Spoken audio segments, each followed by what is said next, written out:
Sir ఇప్పుడు నారా లోకేష్ ఇప్పుడు senior నేతలు ఆయనపై అసంతృప్తిగా ఉన్నారని వాళ్ళు అంటున్నారు. నారా లోకేష్ పైన కూడా వీళ్ళపై ఏమో నారా లోకేష్ అని చెప్పేసి అంటున్నారు. ఇది ఎంతవరకు నిజం? గతంలో చూసుకుంటే ఇప్పుడు మొన్న జరిగిన మీటింగ్లో కూడా అచ్చెన్నాయుడు పక్కన ఉంటున్నారు తప్ప మిగిలిన సీనియర్ నేతలు ఎవరైతే మన గోరంట్ల బొత్స చౌదరి కానీ, యనమల కానీ, ఇంకా ఇప్పుడు అయ్యన్న పాత్రుడు, గంట, వీళ్ళందరూ నామరూపేణ ఉంటున్నారు. కానీ ఇప్పుడు చూసినా ఇటు పక్కన అచ్చెన్నాయుడు మాత్రం కనిపిస్తున్నారు. అంటే అసంతృప్తి చాలా తీవ్రంగా ఉందని చెప్పేసి పార్టీ వర్గంలో టాక్. దీనికి మీరేమంటారు? ఇక్కడ ఒకటి వాస్తవమైన పరిస్థితి ఏంటి అంటే, ఇప్పుడు మీరు ప్రస్తావించిన గోరంట్ల బుచ్చి చౌదరి గారైనా, యనమల రామకృష్ణుడు గారైనా వీరందరూ 1983లో ఎన్టీ రామారావు గారితో వారి రాజకీయ ప్రస్థానం మొదలైంది. అంటే వారు మొట్టమొదటిగా ఎమ్మెల్యేలుగా పదవి బాధ్యతలు చేపట్టిన జనవరి 9, 1983లో ఎన్టీ రామారావు గారు మొట్టమొదటిగా ముఖ్యమంత్రిగా పదవి బాధ్యతలు చేపట్టారు. యనమల రామకృష్ణుడు గారు, గోరంట్ల బుచ్చి చౌదరి గారు లాంటి వాళ్ళు ఆ రోజు మొట్టమొదటిగా శాసనసభకి ఎంపికయ్యి మంత్రులుగా యనమల రామకృష్ణుడు గారు పదవి బాధ్యతలు చేపట్టారు 1983లో. వారు ప్రమాణ స్వీకారం చేసిన 2 వారాల తర్వాత నారా లోకేష్ పుట్టడం జరిగింది. అంటే వాళ్ళు ఎమ్మెల్యేలుగా మంత్రులుగా ఉండే నాటికి నారా లోకేష్ ఇంకా పుట్టలా. అవును, ఇక్కడ క్లియర్గా జనరేషన్ గ్యాప్ అనేది కనిపిస్తుంది కదా. అయితే మీరు ప్రస్తావించినట్టుగా గోరంట్ల బుచ్చి చౌదరి గారు లాంటి వాళ్ళు 2019 ఎన్నికల్లో తెలుగుదేశం పార్టీ ఓడిపోయిన తర్వాత ప్రత్యామ్నాయ నాయకత్వ మార్పిడి జరగాలి తెలుగుదేశం పార్టీలో అని చెప్పని నినదించింది వాస్తవం. ఆ రోజు ఆయన ఆలోచనలు వేరే విధంగా ఉన్నాయి. ఆ రోజు ఆయన జూనియర్ ఎన్టీఆర్ నాయకత్వం వహించితే బాగుంటుందని చెప్పని ఆయన ఆలోచించింది, ఆ విధంగా మీడియాలో మాట్లాడింది కూడా వాస్తవం. ఆ రోజు నారా లోకేష్ పెద్దగా తను రుజువు చేసుకోలే. తను 2019లో మొట్టమొదటిగా మంగళగిరిలో పోటీ చేసే నాటికి ఇవాళ నేను అనుకోవటం అయితే ఏంటంటే ఇండియన్ పొలిటికల్ హిస్టరీలోనే రాహుల్ గాంధీ, నారా లోకేష్ వీళ్ళిద్దరూ ట్రోల్ అయినంతగా మరే రాజకీయ నాయకులు ఇప్పటిదాకా ట్రోల్ కాల. అంటే వాళ్ళు ఇద్దరు ఉన్నత విద్యావంతులు, సుదీర్ఘ రాజకీయ నేపథ్యం ఉన్న కుటుంబాలకు సంబంధించిన వాళ్ళు అయినా సరే వాళ్ళని రాజకీయాల్లో నాన్ సీరియస్ పాలిటీషియన్స్గా, అప్రయోజకులుగా, తండ్రులకు తగినంతటి సామర్థ్యం లేని నాయకులుగా చిత్రీకరించారు. సమాజం పట్ల అవగాహన లేని వాళ్ళుగా, సమస్యను అర్థం చేసుకోలేని వాళ్ళుగా, స్పందించలేని నాయకులుగా చిత్రీకరించారు. కానీ ఇక్కడ గమనించుకుంటే ఇద్దరికిద్దరు వీటికి ఎక్కడ షార్ట్ కట్లు ఉండవు. అంటే వాళ్ళని వాళ్ళు ప్రూవ్ చేసుకునే ప్రాసెస్లో దానికేమో షార్ట్ కట్లు ఉండవు. వాళ్ళే ప్రూవ్ చేసుకోవాలి, వాళ్ళకి నాళ్లే మలుచుకోవాలి, వాళ్ళ నాళ్లే రుజువు చేసుకోవాలి. భారత్ జోడో యాత్ర పేరిట రాహుల్ గాంధీ తను సమాజానికి పరిచయం చేసుకున్నాడు, సమాజాన్ని తను అర్థం చేసుకున్నాడు. అదే సందర్భంలో నారా లోకేష్ కూడా 2019లో తెలుగుదేశం పార్టీ ఓడిపోయిన తర్వాత 2019కి ముందు ఎమ్మెల్సీగా, మంత్రిగా తన అద్భుత పనితీరు కనపరిచినా కూడా, తన శాఖ పరంగా అద్భుత విజయాలు నమోదు చేసినా కూడా వాటిని సమాజానికి పరిచయం చేయడంలో ఫెయిల్ అయ్యాడు. ప్రజలు కూడా దాన్ని గుర్తించలా. ఈ వ్యతిరేక ట్రోల్ని రికగ్నైజ్ చేసినంతగా తన పనితీరుని, తన సమర్థతని ప్రజలు ఐడెంటిఫై చేయలే. అటువంటి సందర్భంలో వ్యక్తిగతంగా తను పోటీ చేసిన మంగళగిరిలో కూడా తను ఓడిపోవడం జరిగింది. చంద్రబాబు నాయుడు గారికి రాజకీయ వారసుడిగా నారా లోకేష్ సమర్థుడు కాదు అని చెప్పని చిత్రీకరణ జరిగింది. ఇటువంటి నేపథ్యంలో నేను సమర్థుడిని అని చెప్పని రుజువు చేసుకోవాల్సిన బాధ్యత తనదే. తానే ప్రూవ్ చేసుకోవాలి, దానికేం షార్ట్ కట్లు ఉండవు. ఈ సోషల్ మీడియా ఎలివేషనో లేదు, వాళ్ళ నాన్నగారు 10 మంది నాయకులు అద్భుతం, అమోఘం అని చెప్పని నారా లోకేష్ గురించి స్తుతించిన అది ప్రజలు రిసీవ్ చేసుకోరు. ఆ స్థాయిలో తానే ప్రూవ్ చేసుకోవాల్సిన అవసరం ఉంటుంది. కాబట్టి నారా లోకేష్ కూడా 2019లో ఓటమి ఎదురైన తర్వాత పార్టీ ఓడిపోయింది, వాళ్ళ నాన్నగారు అదే పదవిచ్యుతులయ్యారు. అదే సందర్భంలో తాను కూడా వ్యక్తిగతంగా పోటీ చేసిన స్థానంలో ఓడిపోవడం జరిగింది. ఈ మొదటలో కొన్ని సన్నాయి నొక్కులు పార్టీలో కొంతమంది నాయకుల వైపు నుంచి వచ్చింది వాస్తవం. నారా లోకేష్ సామర్థ్యాన్ని ప్రశ్నించిన వాళ్ళు ఉన్నారు. చంద్రబాబు నాయుడు గారు లోకేష్కి మంత్రి పదవి బాధ్యతలు ఇవ్వకుండా ఉండాల్సింది, అది రాంగ్ చాయిస్ అన్నాళ్ళు ఉన్నారు. ఇటువంటి సందర్భంలో నాది రైట్ చాయిస్ అని చెప్పని తనే ప్రూవ్ చేసుకోవాలి. ఆ ప్రాసెస్లో తను తెలుగు భాష మీద పట్టులేదు, అద్భుతంగా ప్రసంగించలేడు. వీటిని అధిగమించాలి అని అంటే తనే తెలుగు నేర్చుకోవాలి, తనే ప్రసంగం మెరుగుపరచుకోవాలి. ఆ దిశగా అడుగులేశాడు. తను కఠోర శ్రమ చేశాడు, తన ఆహార్యం మార్చుకున్నాడు, తన్ని హాయ్లాండ్ కొట్టేసిన అవినీతి పరుడుగా చిత్రీకరించారు. సిఏఏ కన్వెన్షన్స్ జరిగిన సందర్భంగా 25 లక్షల రూపాయల స్నాక్స్ తినేసిన తిండిపోతుగా చిత్రీకరించారు. వీటిని అన్నిటినీ అధిగమించి సమాజానికి తన పరిచయం చేసుకునే ప్రాసెస్లో కఠోర శ్రమ చేశాడు. తన ఆహార్యం మార్చుకున్నాడు, తన వాగ్దాటి పెంచుకున్నాడు, సమస్యల పట్ల రెస్పాండ్ అయ్యే తీరు మార్చుకున్నాడు. పార్టీ ఓడిపోయిన తర్వాత క్యాడరు ఒక నైరాశ్యంలో మునిగిపోతున్న సందర్భంలో ప్రభుత్వం వైపు నుంచి దాడులు, దౌర్జన్యాలు, వాళ్ళ ఆర్థిక మూలాల మీద దాడులు చేయటం, ముందస్తు కేసులు, అరెస్టులు, ఇట్లా రకరకాల వేధింపులు గురవుతున్న శ్రేణులకి తనే ఆలంబరగా నిలిచాడు. ఎక్కడ ఏ క్యాడరు క్రైసిస్లో ఉంటే, ఎవరి మీద దాడులు జరిగితే, ఏ కుటుంబం నష్టపోతే వాళ్ళ దగ్గరికి వెళ్ళి భరోసా నింపడం అలవాటు చేసుకున్నాడు. అదే సందర్భంలో ప్రభుత్వాన్ని సూటిగా స్పష్టంగా ప్రశ్నించడం నేర్చుకున్నాడు, సమస్యల పట్ల స్పందించడం నేర్చుకున్నాడు, సమస్యలను అవగాహన చేసుకోవడం నేర్చుకున్నాడు. ఈ ప్రాసెస్లో పర్సెప్షన్ మారుతూ వచ్చింది. అంటే నారా లోకేష్ మీద చాలా మందికి ఉన్న పర్సెప్షన్ పర్లేదు, లోకేష్ కూడా స్పందిస్తున్నాడు, లోకేష్ కూడా బాగానే మాట్లాడుతున్నాడు, లోకేష్ కూడా అవగాహన పెంచుకుంటున్నాడు, విషయ పరిజ్ఞానం పెంచుకుంటున్నాడు, వాగ్దాటి మెరుగుపడింది అని చెప్పని గ్రాడ్యువల్గా ఆ ట్రాన్స్ఫర్మేషన్ బిగిన్ అయింది. ఎవరెవరైతే అపోజ్ చేసిన వ్యక్తులు ఉన్నారో, అసంతృప్తి వ్యక్తం చేసిన వ్యక్తులు ఉన్నారో వాళ్ళ పర్సెప్షన్ కూడా మారుతూ వచ్చింది.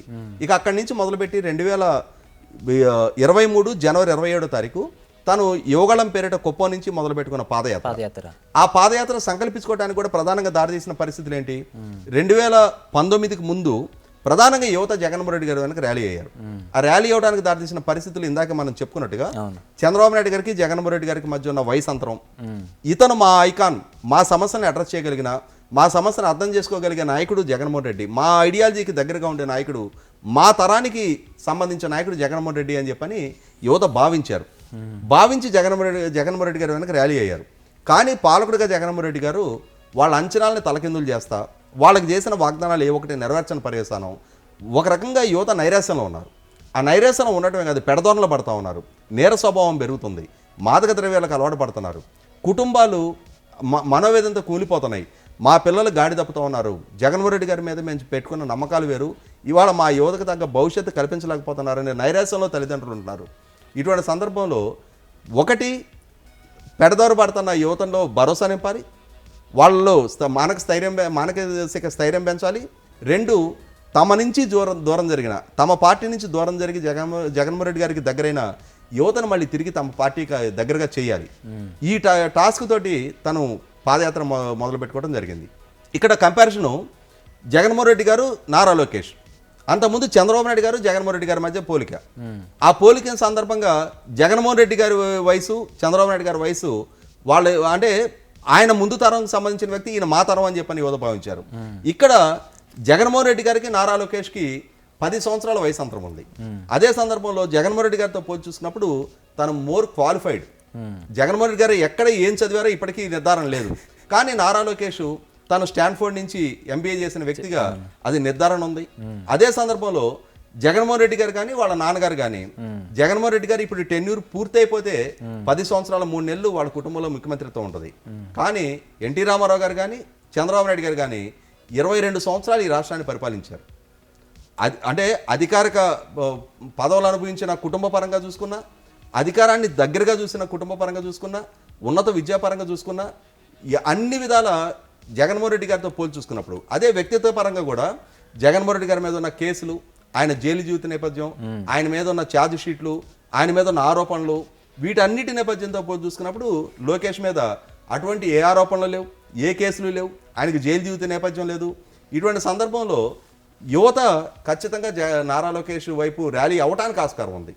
దాన్ని సద్వినియోగపరచుకుంటా నారా లోకేష్ కూడా యువతనికి సంబంధించి మేజర్గా ఇవాళ జగన్మోహన్ రెడ్డి గారి ప్రభుత్వ హయాంలో ఉన్న పరిస్థితులు ఏంటి, గత ప్రభుత్వ హయాంలో తాము ఎన్ని పెట్టుబడులు రప్పించగలిగాం, ఏ సంస్థలు స్థాపించగలిగాం, ఎంత ఉపాధి కల్పించగలిగాం, భవిష్యత్తులో మాకు అధికారం ఇస్తే మీకు ఎటువంటి ఉపాధి కల్పించగలుగుతాం, మీరు నైరాశ్యంలో మునిగిపోవద్దు, మీరు పెడదోరణ పట్టొద్దు, మీ మానసిక స్థైర్యాన్ని కొద్ది రోజులు కాపాడుకోండి, ఖచ్చితంగా మీ సమస్యల్ని అడ్రస్ చేయగలిగే పరిజ్ఞానం, అంతటి సామర్థ్యం ఉన్న నాయకుడిగా చంద్రబాబు నాయుడు గారు గతంలో ఆయన రుజువు చేసుకున్నాడు, భవిష్యత్తులో కూడా అటువంటి పరిపాలన అందించగలుగుతాడని చెప్పని యువతని అడ్రస్ చేస్తా ఆయన పాదయాత్ర కొనసాగిస్తూ ఉన్న నేపథ్యంలో రాయలసీమ 4 జిల్లాల్లో కూడా అక్కడ ఉన్న స్థానిక పరిస్థితులు, వివిధ వర్గాల ప్రజలతో మమేకం అవుతా, సమస్యలను అర్థం చేసుకుంటా, సమస్యలను అడ్రస్ చేస్తా, భవిష్యత్తులో తాము అధికారంలోకి వచ్చిన తర్వాత ఏ విధంగా పరిష్కారం చేయగలము అని చెప్పని వాళ్ళలో మానసిక స్థైర్యం నింపుతా, వివిధ కుల సంఘాలు, వివిధ వర్గాల ప్రజలు, వివిధ ఆర్థిక స్థితిగతులు ఉన్నాళ్ళు,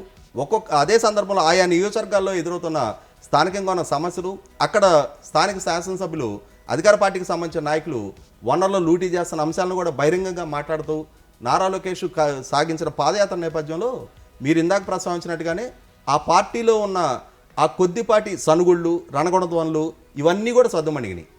ఎప్పుడైతే రాయలసీమ 4 జిల్లాలు పూర్తయ్యి నెల్లూరు జిల్లాలోకి పాదయాత్ర అడుగుపెట్టిందో కోస్తా ప్రాంతానికి సంబంధించిన నాయకుల్లో కూడా పూర్తి స్థాయి పరివర్తన రావడం మొదలైంది.